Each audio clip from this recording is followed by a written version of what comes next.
Welcome everyone to Past and Present with Allison Gilbert and her guests. My name is Andrew Engel and I am Senior Programmer at Reimagine. Our mission is to help people of all backgrounds to face adversity, loss, and mortality and channel the hard parts of life into meaningful action and growth.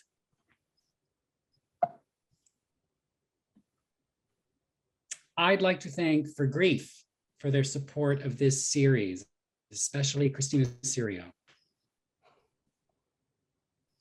And before we begin, I want to offer just a few Zoom tips, actually only one Zoom tip. You'll notice at the bottom of your screen, the CC button, that is a live transcription. And for those who need it, you can activate that. Thank you. The majority of us are Zooming in from the United States, also known as Turtle Island by Native Americans and their allies. Allison and I are in Lenapehoking, the area that covers the New York metro area. Please tell us where you are. And if you're curious about the Indigenous territory where you're located, you can check it out at native-land.ca. And I want you all to mark your calendars for the next Past and Present with Allison. Her guests will be writers Tembi Locke and Jenny Lisk. The topic is widowhood. And both guests have written compelling memoirs about losing a spouse, and it's on June 30th. And now, it's my pleasure to introduce Allison. Allison Gilbert is the author of numerous books, including the forthcoming biography of Hearst newspaper columnist Elsie Robinson, to be published by Basic Books Hachette in September. Her most recent book, Past and Present, Keeping Memories of Loved Ones Alive, reveals creative ways to remember family and friends we never want to forget. You can follow Allison on Instagram, Twitter, and Facebook. Christina will be posting the handles in the chat, and she's everywhere as A. Gilbert Writer. And with that, it's my pleasure to introduce Allison Gilbert. Hey everybody, it is my favorite time of the month, which is the last Thursday, because I get to come back and be with you in community. It feels even more meaningful to me today for a bunch of reasons. One is that we are joined by Kathryn Tuggle and Chatzky, who have written together with the entire Her Money team this incredible book called How to Money. I love it. I was honored to be at their book launch in New York City, a very exciting event at Barnes & Noble, huge crowd. People were clamoring for their book. We will talk about it, but let me first say hello to Jean Chatzky and Kathryn Tuggle. So just say hello real quick, and then I'll do a proper introduction. Hey, everybody. Good to be with you guys. Hi, thank you guys so much for being here. We're so excited. So in my social media posts in the last few hours, I admitted that I was unsure if we should be actually offering this event today. It felt a little bit nerve-wracking to me, given the events that we have all seen and witnessed and heard about unfolding in Texas. So what I would like to do, and what I promised to do, which I would feel very comforted by myself, is to just take a few seconds together in community to pause. I will not take very long, I promise, because I know you all want to hear from our guests. But it just feels appropriate to just pause for a beat, because I know we are all so busy and we're carving out this time to be together. So if we can just close our eyes or look out the window and just be together and feel each other's presence just for a moment, and think about those people, those children, of course, and teachers who have lost their lives in Texas.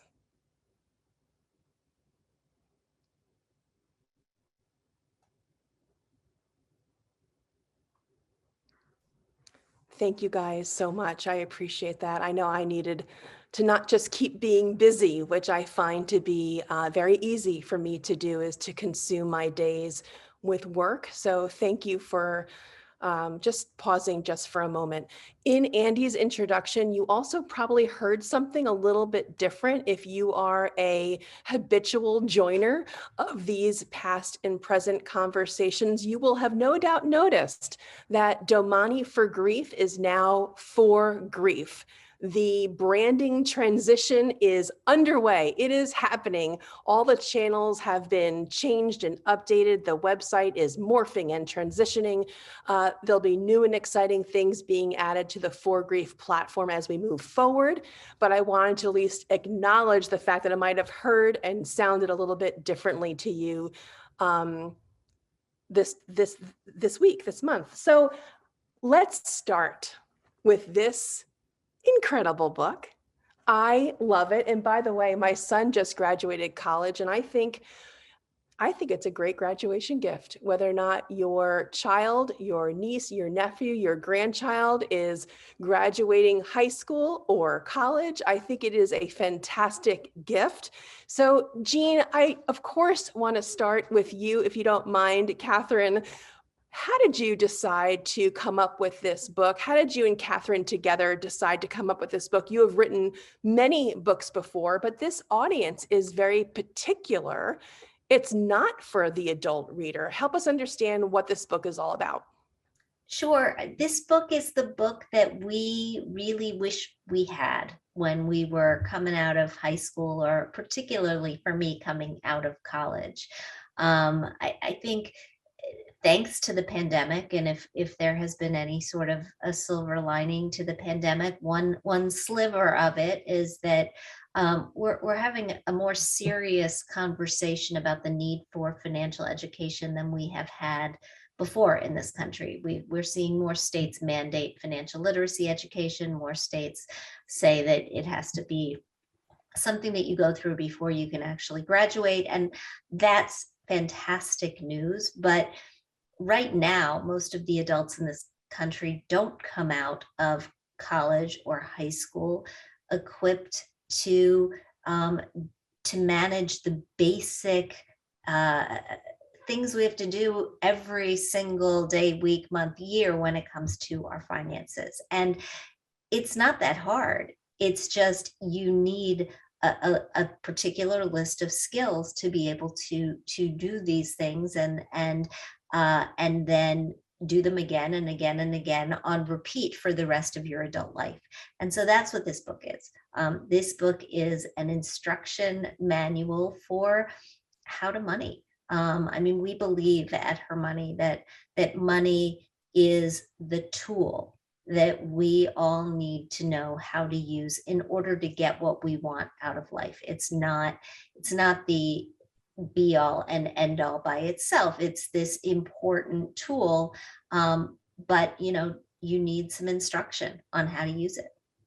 What I appreciate so much about what you bring to the table, and why I'm going to be informal with your bio and Kathryn's bio, is that, of course, everyone knows you, Jean, from your years on the Today Show, from your past books that I have mentioned, in addition to, of course, How to Money.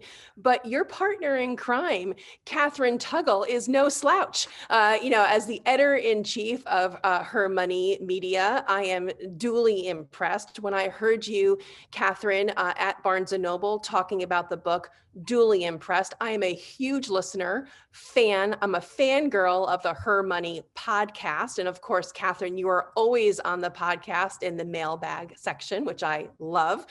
So in terms of your street cred, Kathryn, you came up with chapters with Jean, with the entire Her Money team.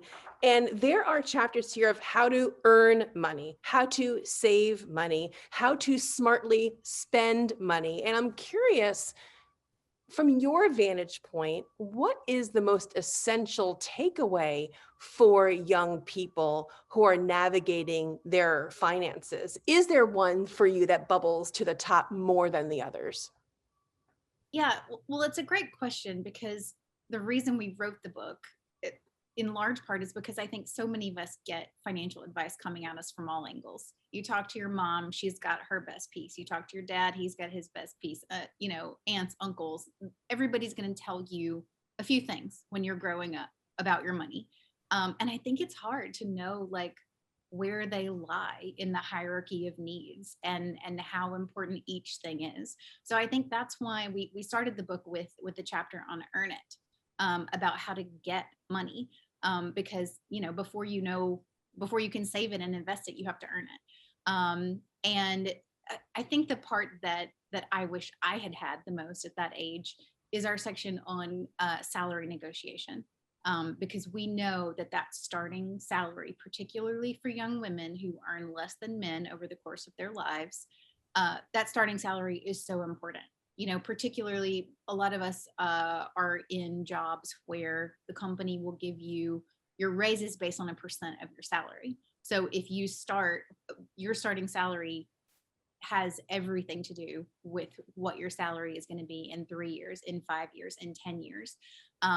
So putting that up front in the book was really important to me, as was the chapter on budgeting and spending smarter, because I grew up, in rural Alabama, growing our own food, shopping at thrift stores, but not everybody has that upbringing. I'm an outlier here in New York City for some of my experiences. So, I would say the career stuff and then some of the down home truths about just doing all that you can to keep your spending low. One part of my reasoning for wanting to keep our scheduled conversation today is that in all of my research and reporting about grief and loss, there is a statistic that I instantly thought of when I first heard about what was unfolding in Texas. And it's because I was a former board member of the National Alliance for Children's Grief that I knew where to find the data. But I'm going to look down at my notes so I don't get it wrong. That an estimated 5.6 million children in the United States will experience the death of a parent or sibling by the time they are 18. And what that translates into, according to the data, 1 in 13 children will then have lost a parent or sibling in the United States by the time they're 18.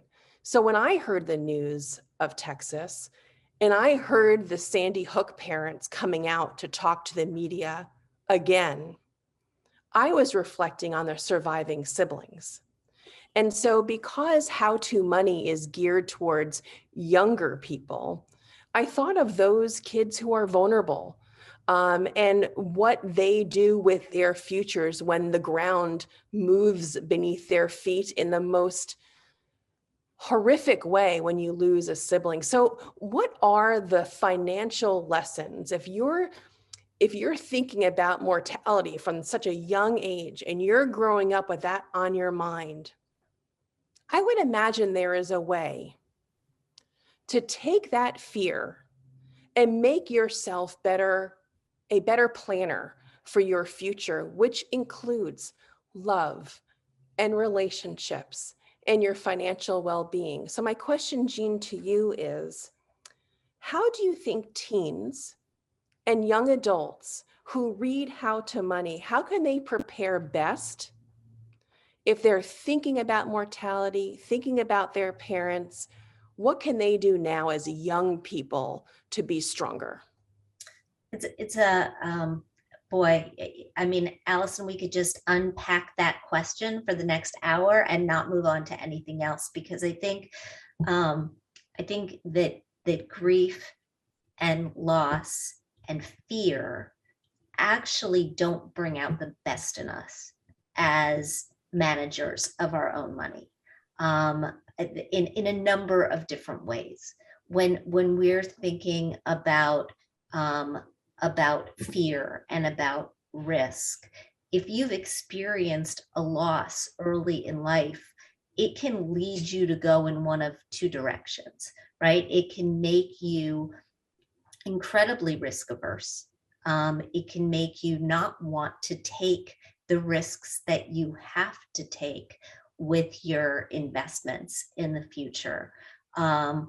Or it can do the opposite. It can make you take all the risks. It can make you want to experience every bit of what life has to offer. And we're seeing a little bit of that right now with the younger people who have come through the pandemic. There was a story in the Wall Street Journal just in the last couple of weeks about how Gen Z and some millennials have just said, we don't think that this world is for the long term, and so we're going to spend, we're not going to save.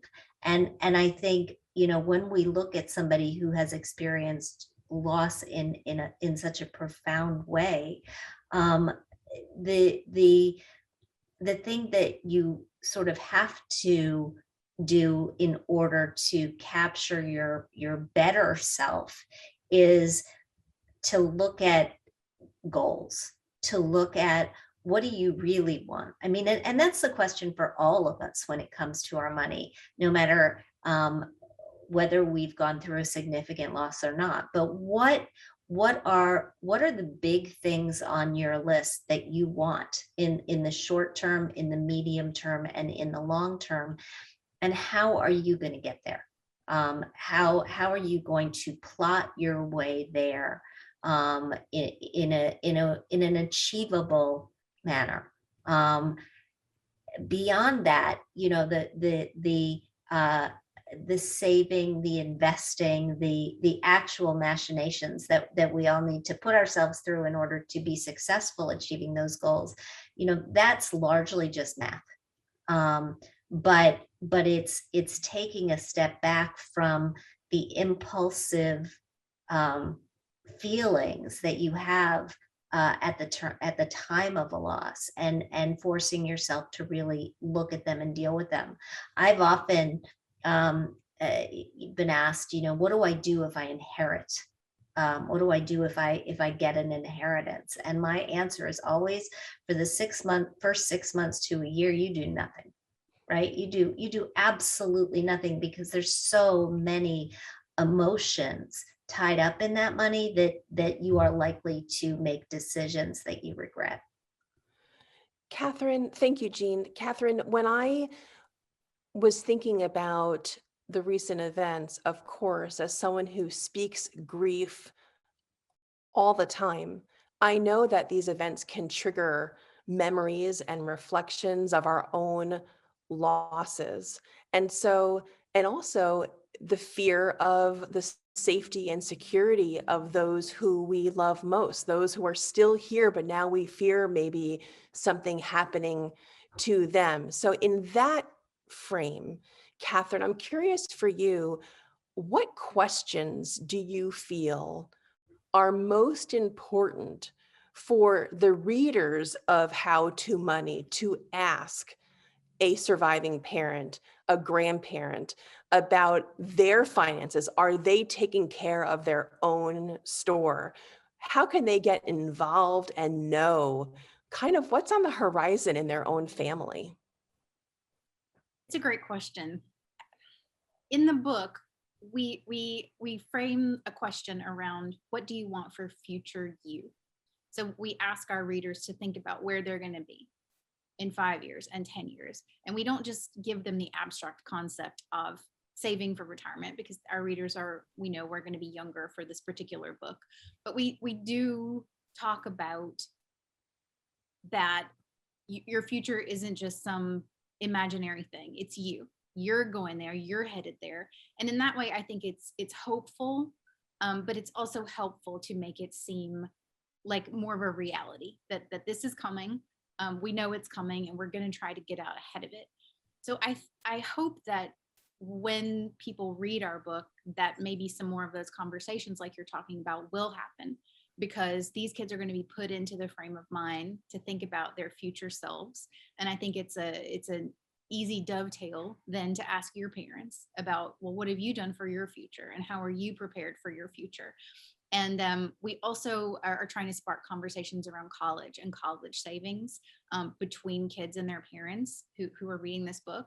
And I think those college conversations, at least for me, those were the payment for college conversation is what opened up all the conversations that I had with my parents about money, because that was the first big expense that our family undertook as a group. I felt like we were on a team. We are playing for the same team here. We have the same goal here.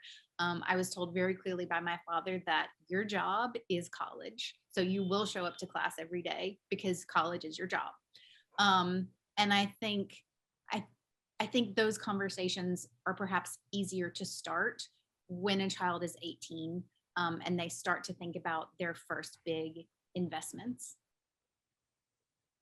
I agree. I have a child who just graduated college, and so these financial conversations are so important. And I know the team at Her Money had a female audience in mind for this book. But to be honest, I came back from your book signing and I gave it to Jake right away. And it's such an inviting book to read. It's so colorful. The illustrations are so inviting that, he was tearing through it. His light was on. I saw him reading, in this kind of wonderful zone of after college and before he moves from New York down to Pennsylvania. So I appreciate how you're making it so accessible. Before I go ahead and ask Jean my next question, I do want to just take a housekeeping pause just to remind people of how the rest of the conversation is going to work so you can prepare. It is unusual to have Jean Chatzky in the house to answer your most pressing questions. It is unusual to have Kathryn Tuggle available to answer your questions. So in the chat, please put your questions. What Christina will do during the course of our conversation when I go and ask, Jean and Kathryn some more pressing questions that I have. I want you to put your questions in the chat. What Christina will do is then go through them all, decide which questions may be applicable to the most people on this call, and then you will get your questions answered by the best of the best. So we will do that. And even when this conversation is over at the strike of 2 Eastern time, if you come here every month, I am on time. The conversation does not have to end. Her Money Media is on Facebook at Her Money Media, Her Money Media on Instagram, Her Money Media on Twitter. I've already admitted, I've confessed my obsession with their podcast. So I definitely recommend that you download that to your phone. I love those conversations that you have all the time. Love them, love them, love them. So as I continue on my questions, please put your questions in the chat. And then don't worry if we don't get to your question, because at the strike of 2 Eastern time, if you want more, they are always available on social media. So don't worry about it. So Jean, here is my next question for you. What are the money losing mistakes that teens and young adults too often make, and how can we protect them from making them?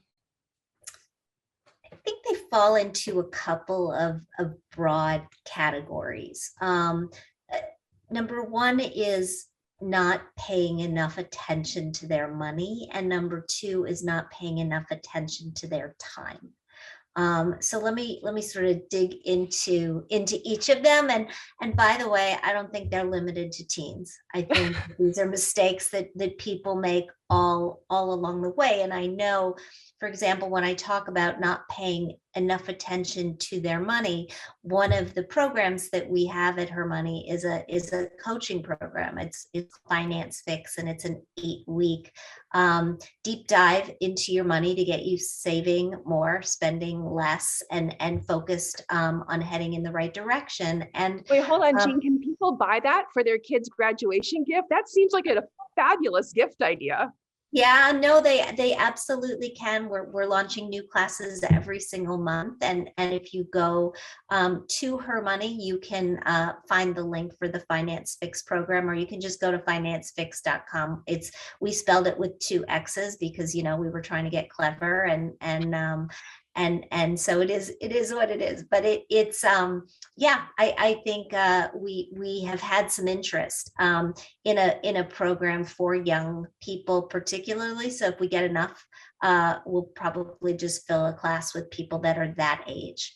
And these are small group classes where people work together and work one-on-one with the coach. So, but I sort of started there because one of the big things that we do here is get people in touch with their money. Money goes so fast these days because it's so largely invisible, right? We just swipe and swipe and swipe and swipe and Venmo and tap, and I mean, you don't even have to, you just wave your phone and money gets spent. And because of that, we don't know where our money is going. And when we don't know where our money is going and things are moving at a very, very quick velocity, money slips through the cracks.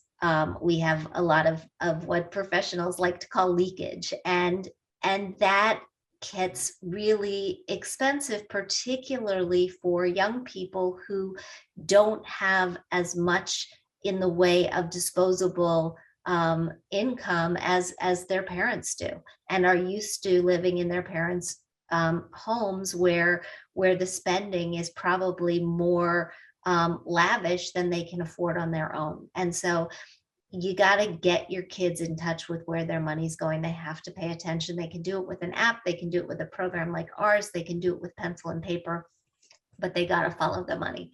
The second thing that they have to pay attention to is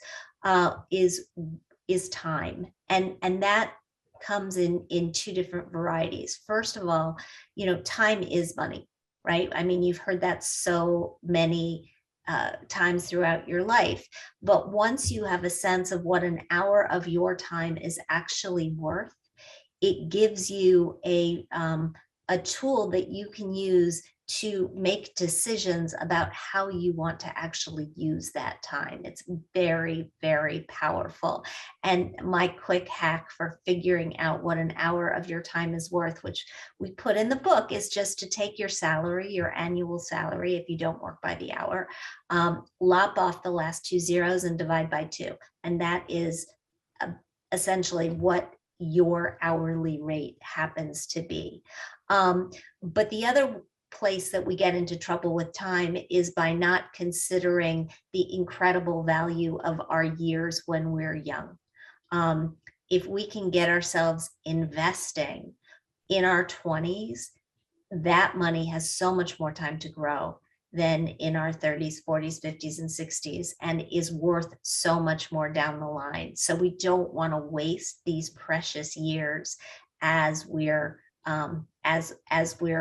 trying to get our financial lives working well. Before I go to Kathryn, you mentioned some apps that help with the tracking of spending. And are you comfortable suggesting a few that people can maybe jot down and recommend to those young people in their lives, or even for themselves? Sure, 100%. Some are free, some are not free. So you want to make sure that you know the difference. In the free bucket, Mint is quite good. And probably the leader in the category, but there are others. If you want to track with a spouse or with a partner, there's an app called Honeyfi. If you are interested in an app that saves money for you, that uses artificial intelligence to look at your checking account and moves money out of checking and into savings when it determines that you have enough to save and you won't overdraw, that's called Digit. It's not free. It's a couple of dollars a month, but I think it's worth it. And then there's a very popular program called You Need a Budget, or YNAB. The Her Money community, despite the fact that it's not free, is a very big fan of YNAB. Thank you. That's really, really helpful. Kathryn, for those of us who have joined today's conversation, who perhaps are not joining us because they have a young adult in their life, but perhaps they have lost a spouse, or perhaps they are anticipating the loss of a parent. I'm wondering what you think are the best planning ideas, opportunities to get your estate in order. What should people take care of when they are anticipating loss? It's a great question. I mean, Jean actually could probably speak better to this just because she actually just went through it with her stepfather. And I know, Jean, that you mentioned there was a book that your mom used that they used together to sort of like lay out everything that their heirs would. I'm laughing because it wasn't a book. It was something that my stepfather made up. But it, you know, by the So time it could be a book. by the time he was finished making it up, it could have been a book. I think, you know, if you are, so Allison, are we talking about somebody who's preparing for the eventual loss, or somebody who has lost? In terms of planning for a loss, what do you think is really the most important thing to do as we plan, as we anticipate? Document. And that means more than just having an estate plan. I think everybody who has people in their lives or assets that they care about, take care about having some say over after they go, needs an estate plan. And that can be as simple as having a will, a durable power of attorney for finance, so that somebody can make financial decisions for you if you're not able to make them for yourself, a healthcare proxy so that somebody can make health related decisions for you if you're not able to make them for yourself, and a living will that tells a doctor or a hospital whether or not you want life sustaining measures, right? That in and of itself is a basic estate plan. It's not hard to get. It's not expensive. You should have one, and you should 100% have one if you're a parent, because having a will is the only place where you can name guardians for minor children. So that's sort of table stakes. Beyond that, what my stepfather did and what I've done and my husband has done on his suggestion is putting together something that he called a letter of instruction and suggestion. And it's basically just a roadmap. Here are the important people. These are the accounts. This is who you call. This is the financial advisor and the attorney and the accountant. These are the passwords, or the key to the password manager.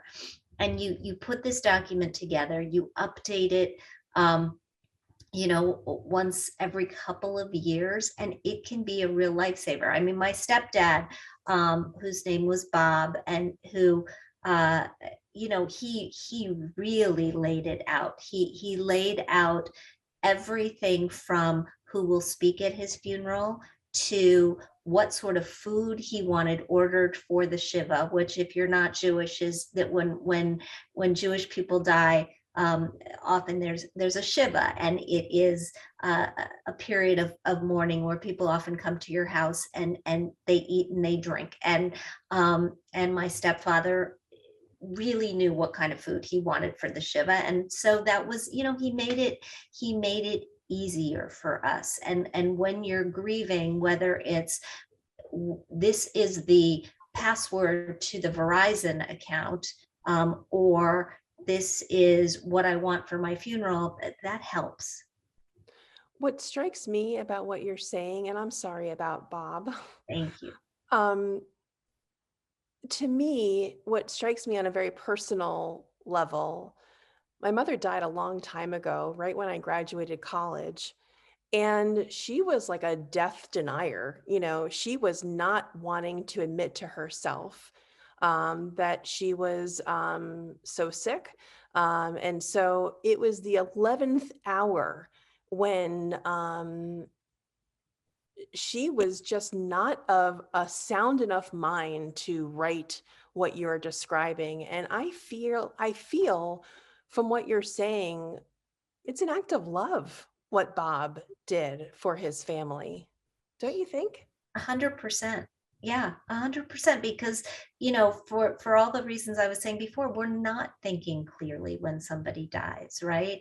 And any help that you can give your loved ones because you've done some pre-planning is, I think, really welcome. And by the way, it doesn't solve all the problems. I mean, it's gosh, it's been several months now, and my mother is still going through, you know, and having to close accounts and deal with tedious things that are, you know, truly annoying and time consuming. But she would have had so much more of that to do had he not put this roadmap in place for us. So yeah, I think it's 100% an act of love. It's incredibly kind. To do something like this for the people that you love. And by the way, if you don't do the basic estate planning, if you don't name the guardians, if you don't put the documents in place that give you the power to determine what happens to your children and your possessions, the state is going to make those calls for you, and they're not necessarily going to do what you wanted done, right? And so there's so many reasons why this is also a you know, it's an act of love, but it's also a real act of financial importance. Before I pivot to the chat and Christina and our questions, I have to make a personal edit. It's not that my mother, I said it was a demonstration of love, which to me, when I heard myself say it, it made me think out loud that, am I giving the impression that my mother didn't love her family because she was a death denier? I don't think for her it was the case. I think some people, which is why I think this conversation is so important, don't feel comfortable having it. And so I wanted to give my mother a little bit of a pass before I pivoted to Christina. So with that said, and my mother's memory intact, Christina, go ahead. I did just want to actually add the book Yeah. that I was thinking of that I thought Bob had filled out, but perhaps he did his own thing, is called I'm Dead Now What, which you might have talked about on this show before, but it walks you through every single thing that your family might need. Your passwords, your attorney's name, you know, where your will is, if you have a safe deposit box. And it's the kind of thing that you could fill out over time, over the course of a couple of years, whenever you had a minute to just jot some things down. So we've written about it before at hermoney.com, and I've heard good things about it. Thank you so much. I'm sure Christina will add that to the chat in just a bit when she's done going through these questions, but we're ready for you, Christina.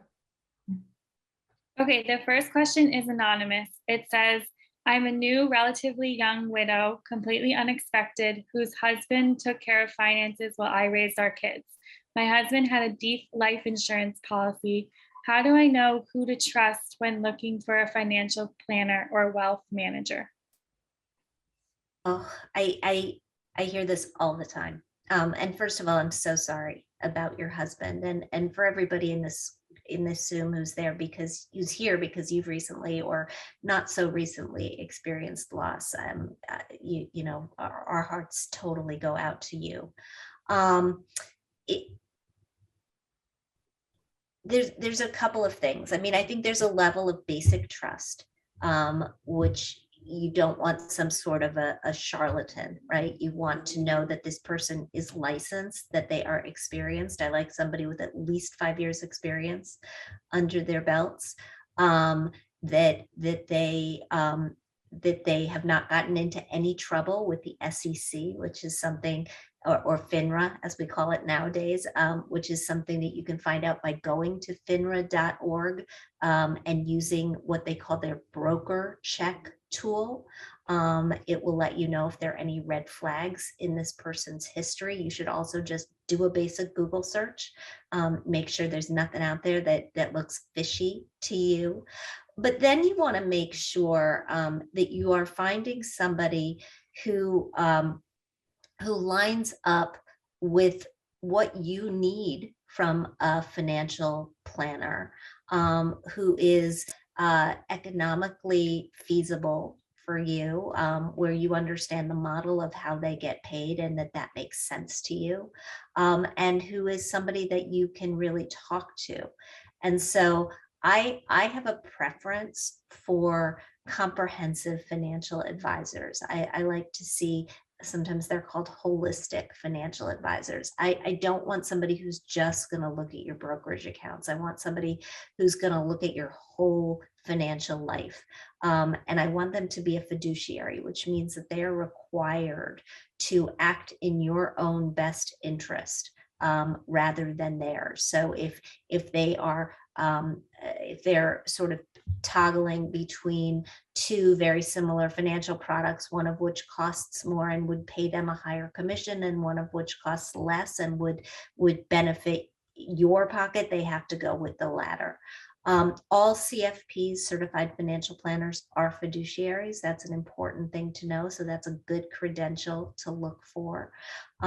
You can go through a process where you ask friends and colleagues for recommendations to build a short list of planners, and then you want to sit down with them, get 3 or 4 good recommendations, sit down with them, figure out how they get paid.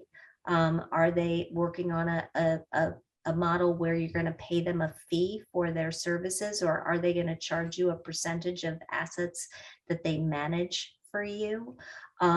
What is their sense of how your money should be invested, and what other recommendations would they make for a person like you? And then, pay very close attention to who's doing the talking and who's doing the listening in this initial conversation. If somebody is talking at you and just telling you about all the good things that they can do for you, then they're not asking you enough questions about your life and your wishes.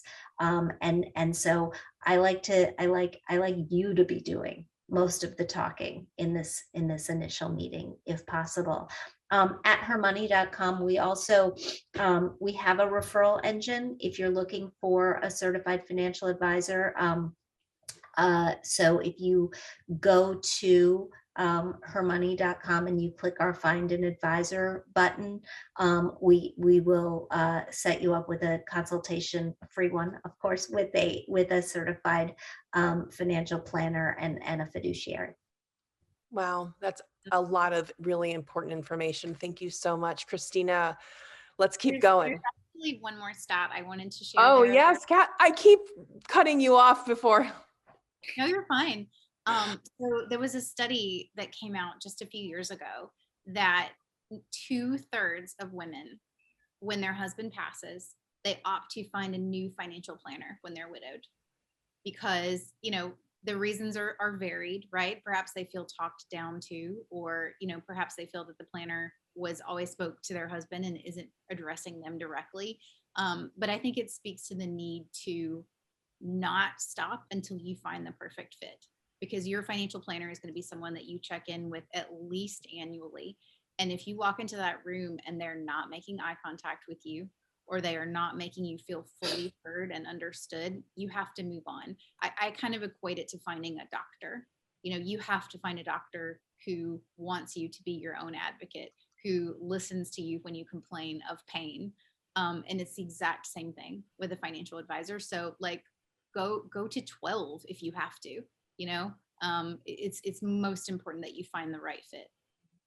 I love that advice, that sense of agency and taking control when you're reeling from loss is hard. But ultimately, I think it's very healing, because loss, as we know, makes us feel so out of control. So if you can regain a measure of that power, I feel like that in and of itself puts us on a path for us to feel better, and on the path to feeling joy in the memory of our losses instead of just that pain. So thank you, Kathryn, for adding that. Christina, what else do you have? We have one attendee who lost her mother when she was 12 years old. She's now an adult. She said she had extreme difficulty imagining her future self for at least a decade, and realized absolutely nothing is certain no matter what plans you make. So her question is, could you speak more to the intersection of uncertainty and financial literacy? Sure. Do you want to start, Kathryn? Yeah. I think for me, the thing that I see over and over again is that uncertainty leads to inaction. And we know that inaction is really the killer when it comes to investing and planning for the future. So many of us, I think the temptation is to say, I'll save for retirement when I make more money, or I'll get that estate plan, once my kids are in school. And we keep thinking that there'll be another better day to do it. Or we have so many questions, we don't know where to start. So we just decide, I'm just not going to answer any of them, because I know once I dive into the first question, it's going to open up a whole can of worms. So I think that uncertainty can be paralyzing, which is why we always say to start with education, because there are so many more resources out there, particularly for women, than there ever used to be.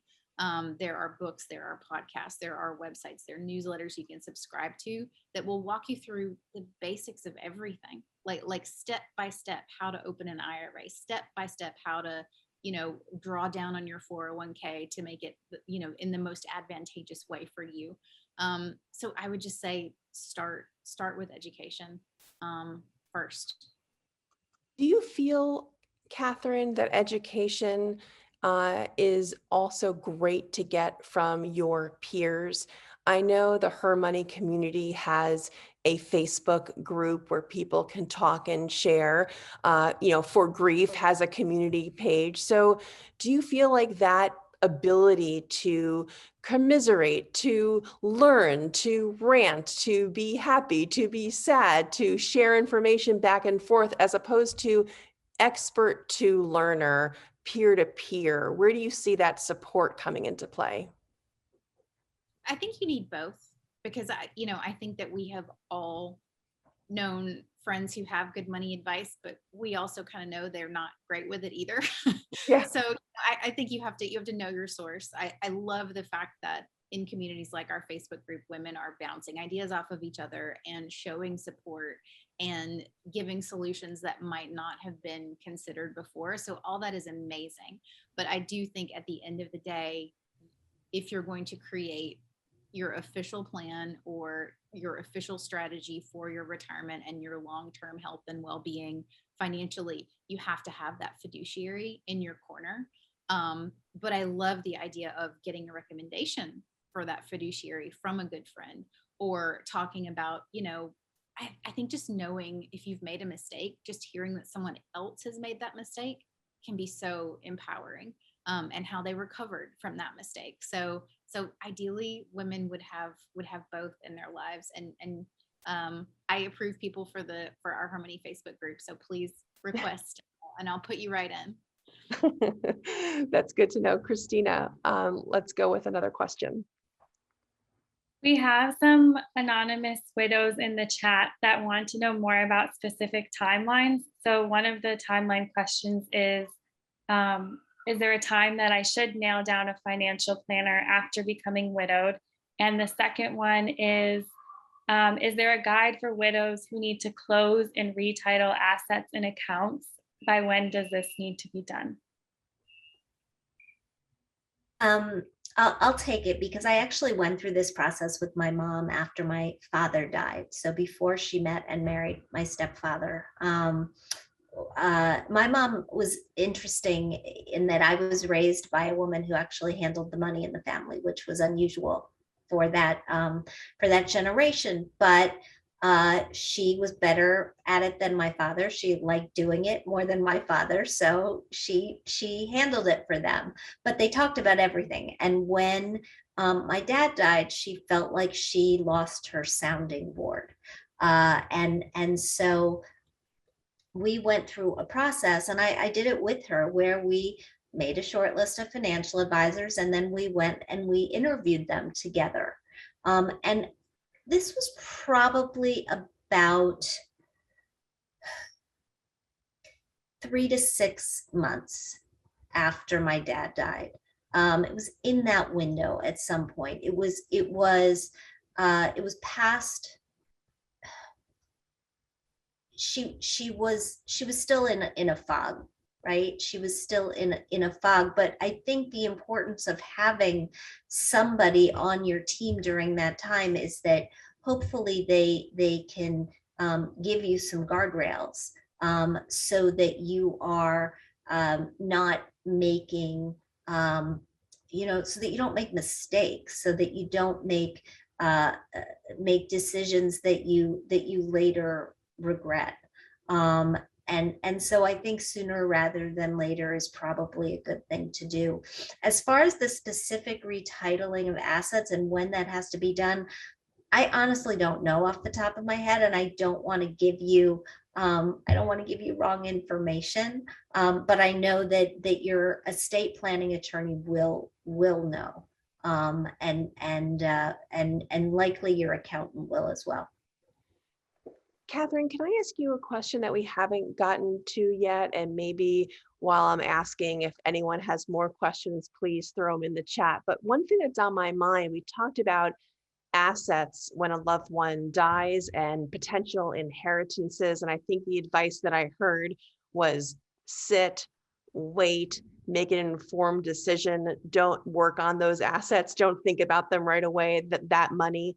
And the reverse, I guess, or the opposite would be debt, right? Like, what do you do with debt and bills and things that you are now perhaps having to navigate as a young adult? If you were a how-to money book reader, what would be the advice of navigating those very kind of choppy waters? Yeah, I mean, I would say it's twofold. I would say skip ahead to the things that you think are the most urgent. If you know that there are pending debts that kind of supersede all else that are coming due, I would say definitely, prioritize those. The reason for the advice for an inheritance to sit on it is in part what we were talking about with finding that good fit with a fiduciary, because not everybody has that financial planner that is trusted. Like, if you're going to be like the 2/3 of women who transition to a different financial planner when your husband passes, that's going to take time to find that fit. And before you make any moves with your money, you want to be doing it with a trusted advisor. But I think that there's a sliding scale of your to-do list, and certainly pending debts are going to be the more urgent thing for you to take care of. Can I just jump in for a second? Of course. If these are debts of, if you're the child, right, and these are debts of your parents or of your remaining parent, they are not your debts, right? They may be the debt of the estate, and you are going to need to look at whether the estate has the assets to satisfy them, but you don't have to personally satisfy them. So don't go, necessarily down that road without getting your line straight. That's an important point. I don't think that would be obvious to perhaps most people. So again, going back to your very good point about getting that advice from a trusted expert, I think is really important, because unnecessarily you may think you have to take on those financial burdens, and that could further make someone incredibly vulnerable in their financial health. Would you not agree? 100%. Yeah, 100%. And the laws and the rules are different, right, across the board for different things. But, there are many parents these days, there are many older people these days who have taken on student loan debt that they're carrying forever for their kids, and they're carrying it into their 70s and their 80s. Well, student loan debt dies with the owner of that debt. And so, you don't have to pick up those payments as the child, even if it was for your education. But a mortgage debt is going to have to be satisfied by the estate. And so, or you'll have to sell the house, or you'll have to figure it out. So you got to go line by line and look at things specifically. I feel like I'm at the doctor's office and I'm learning so much about my health. In this case, it's my financial health. And I see that Kathryn is responding to some questions in the chat. I feel like we're in a telehealth appointment where instead of talking about our, fever and headaches, we're getting a financial fix. We're getting a financial checkup. So I really do appreciate that. Christina, I think we have time for like maybe a lightning round if you have a couple last questions. One question that came up from Hannah is, do you have any recommendations for easy and affordable online estate planning services or guidelines? LegalZoom is good, and it's online, and it's affordable, and it's understandable. That's awesome. Christina, do you have any more, or I have a couple more that we can do lightning round fast? This one, a few people mentioned that they hired lawyers or financial planners that didn't have the family's best interest in mind. Are there questions that people can ask their financial planners to keep them on track, or how should they handle the aftermath of a bad experience? I'm going to link her money story on this topic because we actually have a list on our site of every question to ask a financial planner before you work with them. So I'm going to put that in the chat. Oh, I love it. Okay, so my last question, while Kathryn is putting that into the chat, is for Jean, which is, let's say you've inherited very, very little money, none at all. You are a young person. You're given this incredible book, How to Money. Where do they begin? What is the most important takeaway if you're feeling that you are starting this financial journey really kind of on your own? You're making your own path. This is a great way to begin. It's a great Bible. It's a great resource. But what's your number one tip to the young reader? I'm going to tell your young reader the same thing that I have told my kids, which is save. I told my kids, because they're a little older than kids who are just coming out today, but I told them save 10% of everything. Eventually you want to get it to 15%. And if you can do that from the time you start working until the time you retire, you're going to be just fine. I love that. Well, in the last 3 minutes, I'm going to do a roundup of where people can continue the conversation, because I myself, when I participate in Zooms and I have more to say, or we didn't get to your question in the chat, you feel like you've been, that you've signed up and you want to continue the conversation, or maybe you think about something an hour from now, or when you're going to sleep tonight, or when you wake up tomorrow morning and you have a question for Kathryn and Jean. They're accessible. I know they are. I see their work and they have got your financial back. So I'm going to remind you where you can find them. So on Facebook and Instagram and Twitter, it is Her Money Media. I know Christina has their personal social accounts that she can put in the chat as well. Do not forget about their podcast. I love it. I'll be listening right along with you. And of course, Reimagine, our friends. Andy, thank you so much for always having us. And Reimagine is on Instagram at Let's Reimagine, on Twitter, Let's_Reimagine. Don't forget the underscore. And on Facebook, it's Reimagine End of Life. And at the top of our show today, we talked about the transition that is underway from Domani for Grief to For Grief. That is underway. It is exciting. Please do check out the social media that we have going on. Check out the new website. It is growing. It is going to get better and better. So join us. The conversation is not over. And again, I was so honored to come to your book launch party, Kathryn and Jean, and best of luck with How to Money. I'm so honored to have spent this hour with you guys. Thank you, Allison. Thanks so much for having us. Guys, it's been great. All right, bye you guys. See you next month.